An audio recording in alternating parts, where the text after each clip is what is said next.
There's the shadow of the miser, conservative, striver, and high roller, the winning of the mindful manager, planner, creator, and catalyst. So it's that line of demarcation of what's your perspective, where's your focus, and how do you show up and operate in the world? Are you in fear or are you in value? Are you in preservation or are you in creating perpetual wealth? All these comedians talk politics because there's a lot of opinion around politics. They just don't talk money because they don't know enough about it. Or if they are doing really well with it, they're not really feeling like that should be part of their brand is talking about it. But they just don't know enough. But there's a lot funny about money when you think about it, especially the way people behave because of it or around it or the confusion that comes with it. It's kind of fun to laugh at money's expense for a change. What I always wanted was I wanted someone else to do the work and tell me my money persona. Like, what is it that for me, for other people, but I never really found one that I was like, yeah, that nails it. So in 2008, when I started thinking about that, that's where the journey kind of began. And it was more researching and understanding like how people operate with money, what's their subconscious beliefs, what are the kind of things that govern either their success or failure. That was really the precursor to this book, is understanding those money personas, because Money Unmasked is about our relationship to money, is our relationship to ourselves. And if we don't understand why we have these thought processes and frameworks and even bad philosophies around money, hard work with the wrong philosophy can lead to devastation or destruction or bankruptcy even. And so it was after writing Killing Sacred Cows long ago, I was like, well, where are these beliefs coming from? And why does the scarcity have such a stronghold? And ultimately, how do we heal from that? And that's where these money personas really were born. And so I think that this book has a little bit more emotion than my other books. A lot of my other books feel really academic, but it also has that pragmatism that a book like What Would the Rockefellers Do has, which is here's specific steps you could take to recover time or to recover cash or profit from your ideas up front. But before we ever get to that, it's about what are the things that move you towards scarcity or abundance specifically, and what are the money personas that you aren't, so you learn how to collaborate and connect with other people so that you can actually speak and live wealthy. Like a lot, I feel like wealth is a language, and there's most people are in this language of victimhood. They're in this language of scarcity. They don't even know. It's like this spell that's cast over them. And it's partially because they don't understand their money persona and they don't understand the elements that push them into the shadow side of that persona. But once it's recognized and there's awareness, they can make different choices. And those choices lead to a much better life along the way, not just one day, someday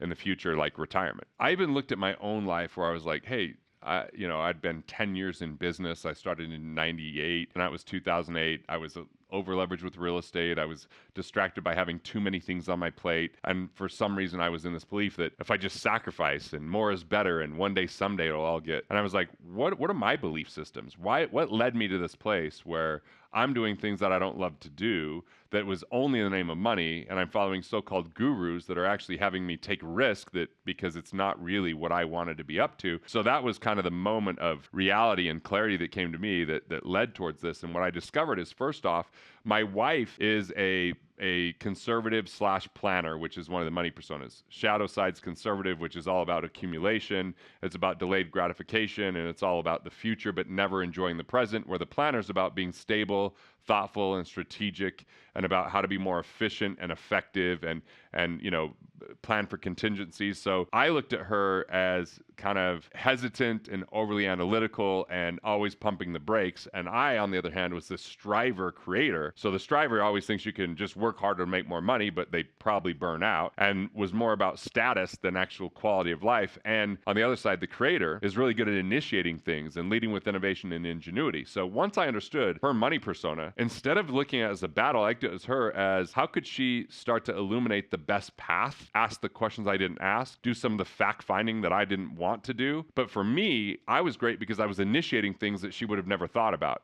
or she would have never discovered. So all of a sudden we became a team and a unit where we could work, kind of in lockstep and move forward in a much better way, which meant we stopped fighting about money. We stopped arguing because we understood what each other's strengths were, and we started to use that as a way to work as a cohesive unit. That was a game changer for me, and I thought, well, I can't just keep that information to myself. Let's dive deeper. Let's start researching. Let's talk to thousands of people and see how they operate and what makes them operate that way and where this all comes from. So it was pretty enlightening that when it really comes down to it. When people get into isolation, fear, scarcity, worry, all of that emotion, they usually get to a place where they become unintentionally selfish in the name of preservation and protection. And they actually push other people away because they're so focused on scrimping, saving, and sacrificing that they miss out on production, because no one shrinks their way to wealth. Wealth is a game of value creation. And when we start to lose sight of value creation and we believe in a zero-sum game, that puts us to our shadow persona. But if we look at the game as something that's collaborative and that's co-creation and it's about delegation, and it's about doing what we do best, and it's about finding what our path is, we start investing more in ourselves. We start adding more value, and money follows value. So it starts to unlock this game of wealth. And ultimately, what I learned is if we know what our money persona is, embrace the winning persona, illuminate the shadow persona so that we can avoid some of the missteps and mistakes, then we just enjoy life more along the way. And we're not just trying to get somewhere. We actually look at the moment as worthwhile. Most of the world is kind of pushing moments away into the future and missing out on the experience along the way because they're so addicted to just trying to build net worth at the expense of quality of life. But what if we looked at it from a more abundant standpoint and said wealth is a byproduct of a life well lived, and it's not just net worth, but it's experiences and it's enjoyment and it's the energy we have from that, and we treat ourselves as the greatest asset, pour more enjoyment into our life and look for fulfillment, not just in retirement, but along the way. That changes the entire game. So the first one is the miser, which plays the game called preservation. People get upset when they take the test and they take the quiz and they go, oh crap, I'm a miser. But I also came from a family of misers. My great-grandfather was a coal miner. My grandfathers were coal miners. There was strikes that would happen. There were times where the mines were shut down. And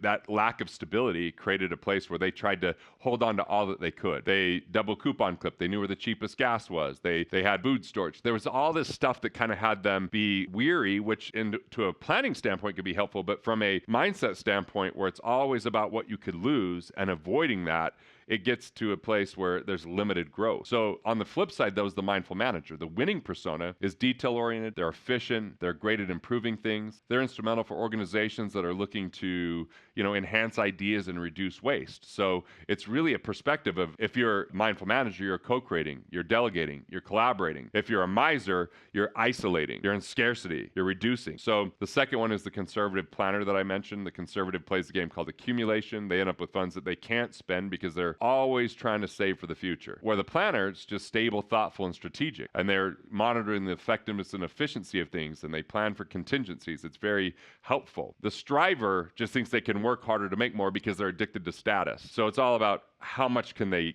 get? How much can they amass? But the problem is they burn out because working harder and sacrificing, eventually that hustle and that grind becomes exhausting. And so it's exhausting for the people around them. On the flip side, though, the winning persona of co-creation, delegation, and collaboration is the creator, an entrepreneur, an inventor, an artist, and they lead with innovation and ingenuity, and they create new ways for value to be experienced. And then the final one is the high roller, which plays a game called opportunity, but likely ends up bankrupt because they take on too much risk and don't pay attention to the details. But on the flip side is the catalyst, a visionary, a mover and shaker, or a connector. They think and play really big and show us ways we can all win together. So that's a very quick rendition of the money personas. There's the shadow of the miser, conservative, striver, and high roller. The winning of the mindful manager, planner, creator, and catalyst. So it's that line of demarcation of what's your perspective, where's your focus, and how do you show up and operate in the world? Are you in fear or are you in value? Are you in preservation or are you in creating perpetual wealth? It's a little different viewpoint. It's rare. It's not as common, but it does happen. Sometimes you hear about power couples. That's usually two strivers. Two strivers come together and they could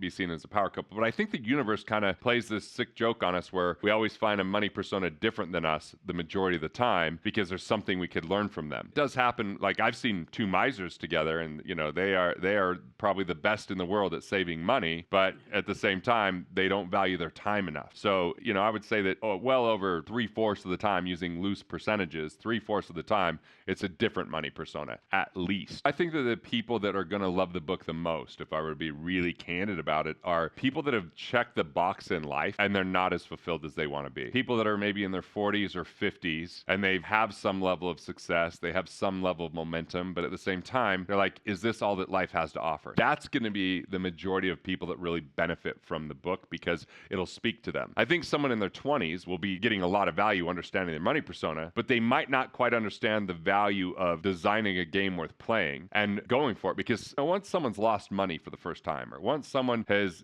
found that they're disenchanted in their career and they've had a little bit of time, they start listening a little bit better. When someone hasn't experienced much, the experience is often the teacher, and then finally they go through some of the experience. They're like, well, maybe I'd like to learn in a different way than just through pain. So I think that 40 to 60-year-olds are going to resonate the most. People that are already retired, it might help them think about re-entering the world of value creation and not just staying retired, but they're probably going to be most resistant to the concepts because maybe defending the choices they made to this point. But I do think it's helpful for anyone that's willing to read it, because knowing our money persona is a game changer. And in the end, the book's really about, everybody has this question about, do you like me now and am I lovable? And when we're chasing money at the expense of love, thinking that it's an either or, really I'm saying that money is just a byproduct of value. So the more we love ourselves, the more we honor who we are. Wealth might mean that we live this quality of life even if we don't have quite as much money. Look, if I just stayed in the world of, I just kept working at Wealth Factory and being the majority owner there, it just wasn't as fulfilling as me doing comedy or writing books or using entertainment to educate. There was a season for me in that organization, and I might have more money right now if I just stayed in that organization doing what I was doing, but at the same time, it just had run its course and wasn't quite as fulfilling. So I make this pivot to do comedy to educate, to do a theatrical keynote, to write a children's book, because I want to use entertainment to educate, and it feels like it speaks to my soul a little bit more. Wealth doesn't always mean the most money. Wealth means often the most fulfillment. Now, you could be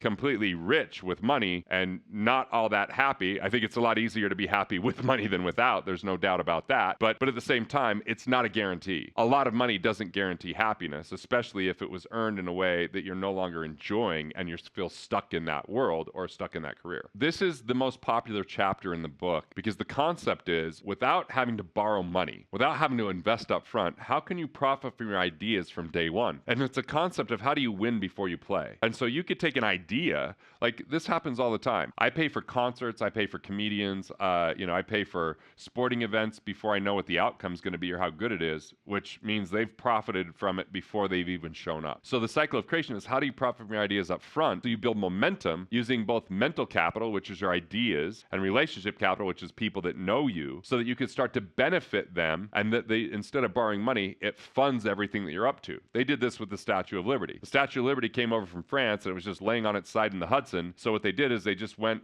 for like less than an average of $1 per citizen that said, I want to be on a brick. I want to help build the base platform for it. And I want to be the first person that goes to see it. So they donated money that ended up allowing them to erect that and have a place for it. So that was a very win then play concept. I pre-sold 22,000 copies of my first book, Killing Sacred Cows, before it came out. So I was already winning. I already used the cycle of creation to say, I'll give you these bonuses. I'll give you things I pre-sold. So it was already profitable from day one, where most people, if they scramble to try to build something, they don't get feedback along the way, and then they exhaust all their resources, and then it comes out and people are like, well, I don't know if I want that. I like my one of my mentors, Dan Sullivan, says test your ideas on check writers. So you actually have people pay for the thing, and instead of having debtors, you have customers. We've seen this with crowdsourcing in tons of ways, products that get funded by the very people that want to use the product instead of by investors, and you get a lot of micro donations or micro contributions instead of one large investor, which now means you don't owe money, you just owe the product to the very people that wanted it. And the cycle of creation goes from idea, which is something in our mind, to a concept, which is something shared, using mental and relationship capital to get there, and then eventually a framework where we can delegate and offload so that it becomes a customer experience or product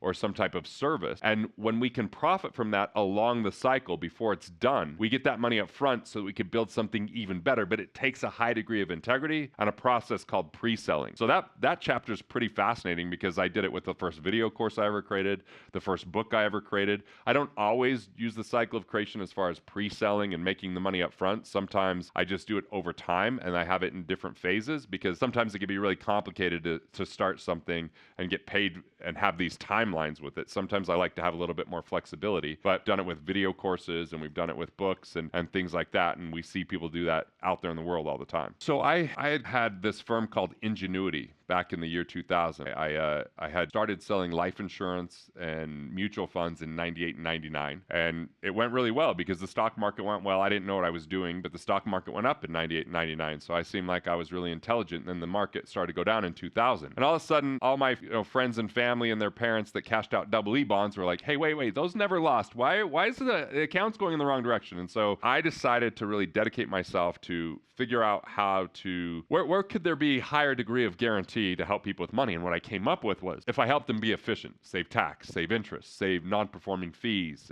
and structure insurances properly so there's not duplicate coverages or inefficiencies. As I went through that, I started meeting these young guys that were really inspiring. They're asking a lot of questions, so we formed a firm called Ingenuity. And it was kind of this intellectual partnership. We came together because we would do study groups and we built a brand together, but we all kind of had our own book of business and our own clients. But what it did is it felt more collaborative, and it felt like we could learn from each other and challenge each other. We started doing events together, and we started to do these monthly memberships that people paid for, and they could come in person, and they get daily emails with little quotes, and they could get audios where we'd interview great people, and so it was a really cool learning environment. And then my two partners died in a plane crash, and at that point I was like, well, I tried to work it the way it was with our three offices without them, but they were big personalities and it wasn't really going that well. So I said, look, I'm going to take this program and I'm going to make it my own. I'm going to call it Freedom Fast Track. And I ended up calling the company Freedom Fast Track because our company Ingenuity was now, two of them were dead. So the flagship program was, let's take this concept of the old school family office where you'd have a family that had a financial team just for them, but let's make that available in a kind of in a fractional way or in a virtual way, so that it's not just one family having one financial firm, but we could have an attorney that could represent 100 families, or we could have an accountant that could represent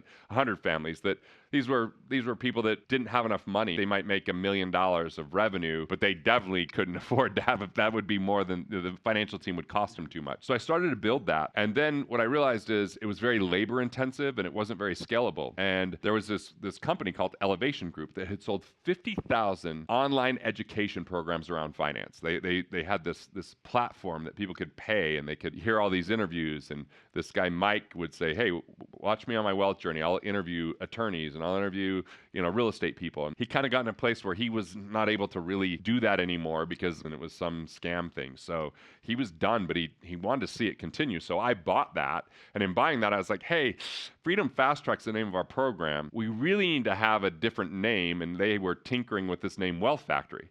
So when I bought it, we turned the company into Wealth Factory, keeping Freedom Fast Track as the flagship program. But now we had digital programs that could start educating people, because my mission was, how do we reach 1 million people so they could be liberated and improve their financial life, even if they aren't extraordinarily wealthy? So we were serving kind of the middle class or upper middle class, not the poor. I mean, there's a lot of people like Susie Orman and Dave Ramsey that talk to people that are kind of barely making ends meet. So we were talking to a more entrepreneurial audience, and that's how it became Wealth Factory, is because now we were saying, look, we've got all these courses, video courses and newsletters and digital products that if you don't have the money, but you have time, you can get the information. But if you have less time and more money, then you can still do these programs that we created that have a lot more one-on-one help. And we would do workshops and all this. And I just got to a point in that company where it had run its course. I wanted to do other things. So I sold that in 2021. And my focus now is, how can I make one-on-one more impact and less scale, but then how can I have more scale through entertainment and less one-on-one? Whereas a children's book or a comedy special or a theatrical keynote is much more scalable. But I thought, if I can make it entertaining, people will pay closer attention. I'll reach people that never would have thought of these things, versus the people that are raising their hand saying, oh, I sure want to be educated, which are the few. There's millions that want to be educated, but billions want to be entertained. So that's a hard craft to figure out. How do I entertain and educate at the same time? It's easy I could just tell jokes about my family, super funny, not all that educational. But telling money jokes, it requires a different skill set, and that's been something super challenging and fun, and something that's really been enlivening to me. I talk about, like, my book Killing Sacred Cows has 9 financial myths, so I have jokes on each one of those financial myths. I have jokes around, like, hey, does Wall Street have a brand we'd trust with anything else? Like, would you take your kids to Wall Street daycare? Oh, hey, sorry, we lost 7% of Johnny, but it's just toes and they grow back, right? So I've got got crypto jokes. I've got jokes around taxes. I'm like, hey, you know, it's funny because a lot of people end up tipping the government. Tipping the government's like tipping a waiter who ate 37.5% of your meal and peed in your soup. So I have like a bunch of tax jokes. I have retirement jokes. I have like labor. Like, why are people trying to retire? These kids aren't even laboring anymore. I have jokes around frugal versus cheap, and you know how we view money and insurance. A lot of insurance jokes, especially property and casualty insurance, because there's so many dang commercials out there. They interrupt every sporting event with a lot of commercials. Written and thankfully, I wrote the children's book, and I know this is audio, but for you, like, this is the children's book. It's called I Am Money, I Don't Grow on Trees. It comes out January of 2024. I collaborated with Julia Cook, who is a brilliant children's author, has sold over 3 million books.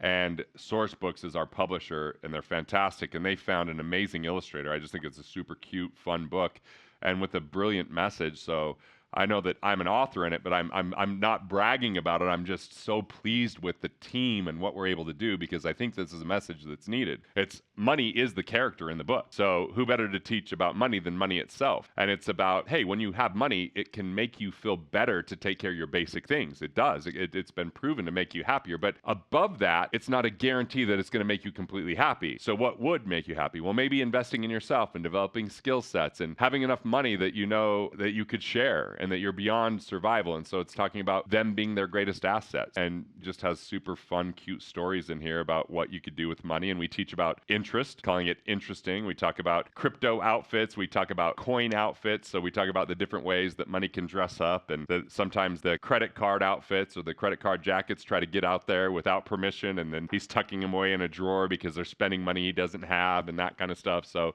I think it's really quite fun. It's very best for like kindergarten through 3rd grade, but I really, kids even up to 12 years old are going to get value from it. And here's the secret. Adults are going to get a lot from it, because you don't have to pretend you didn't know. You don't have to say that you didn't know this, and your defenses are down while you read it. And it's really basic concepts about how money really works. There's an older article in The Economist, and it was like 2013 or something, and it was talking about these initiatives where they were starting to teach kids more about money in school and then follow them. And what they followed is that they were worse off by being taught about money in school. And I thought, well, why might that be? First off, teachers have a lot to teach. I mean, I've tried to help my kids with math, and I don't know how math changed so much from the time I was a kid. And you think of all these things that teachers are responsible for, and now you have someone who's paid by the government that's supposed to teach your kids about something that they're probably not all that good at, and they probably have a lot of bias around. So I get that we want kids to learn about money, but how do we want them to learn about money? And what's effective to teach them about money and what's not? And what I find is if we could start early enough before there's too many preconceived notions or worries or concerns, what if we could get them in a playful way to start understanding some of the basics? I think it's a better foundation, a better platform, so it feels less intimidating, less scary, and that they can actually start to tackle it from an early age. Right now, the working title is not what the title is going to be, because someone has this title trademarked for other things, and I think it would infringe as we've been looking at it. The book's called Life After Debt, DEBT, Life After Debt, and it's using humor to teach Money 101. And it's